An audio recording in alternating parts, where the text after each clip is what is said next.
अन एक मुखान बोला बोला जय जय हनुमान, एक मुखान बोला बोला जय। सांगली जिल्ह्यातील मिरज तालुक्यातील सलगरी नगरी भक्तिभाव आणि वैदिक मंत्रोच्चाराच्या साक्षीने उभारली जात आहे 55 फुटाची भव्य दिव्य आणि मनमोहक श्री हनुमान मूर्ती। शुक्रवार 10 ऑक्टोबर पासून ते मंगळवार 14 ऑक्टोबर पर्यंत भव्य प्राण प्रतिष्ठा महोत्सव, देवतांच्या मूर्त्यांचा नगर प्रदक्षिणा, ढोल ताशांचा गजर, रथ, उंट, घोडे, प्रवचन, शिवकीर्तन, पंचाचार्य कलश पूजन, सामुदायिक हनुमान चालीसा पठण, हवन, आरत्या आणि मुख्य आकर्षण सोमवारी 13 ऑक्टोबर रोजी 10 वाजता सद्धर्व सिंहासनाधीश्वर श्री श्री श्री 1008 जगद्गुरु सिद्धलिंग राजदेशिकेंद्र शिवाचार्य महास्वामीजी उज्जैनी महापीठ महास्वामीजींच्या शुभ हस्ते श्री हनुमान मूर्तीची प्राण प्रतिष्ठा, आकाशातून हेलिकॉप्टर मधून पुष्पवृष्टी आणि हजारो भक्तांच्या उपस्थितीत धर्मसभा, आशीर्वचन आणि कीर्तनाचा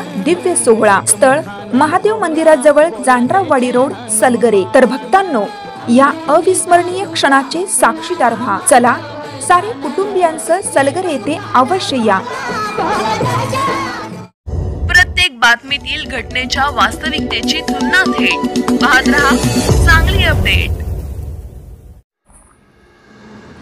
वारणा सहकारी दूध उत्पादक प्रक्रिया संघ लिमिटेड तर्फे आयोजित वार्षिक सर्वसाधारण सभेमध्ये सांगली जिल्ह्यातील मिरज तालुक्यातील सलगरे येथील कुंडले दूध संकलन केंद्राने विशेष कामगिरीची नोंद केली।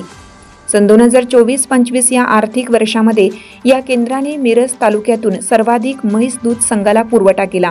दररोजच्या सरासरी 1017.3 लिटर म्हैस दूध संकलन करून पुरवठा करणारे कुंडले दूध संकलन केंद्र हे या वर्षीचे अव्वल ठरले।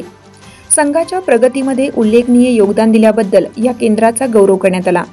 यावेळी माननीय आमदार डॉक्टर विनयरावजी कोरे सावकर, अध्यक्ष वारणा सहकारी विविध शिक्षण समूह संस्था वारणा नगर यांच्या शुभ हस्ते माननीय सुहास कुंडले सर यांनी कुंडले दूध संकलन केंद्र सलगरेतर्फे सन्मान व प्रशस्ती पत्र स्वीकारले।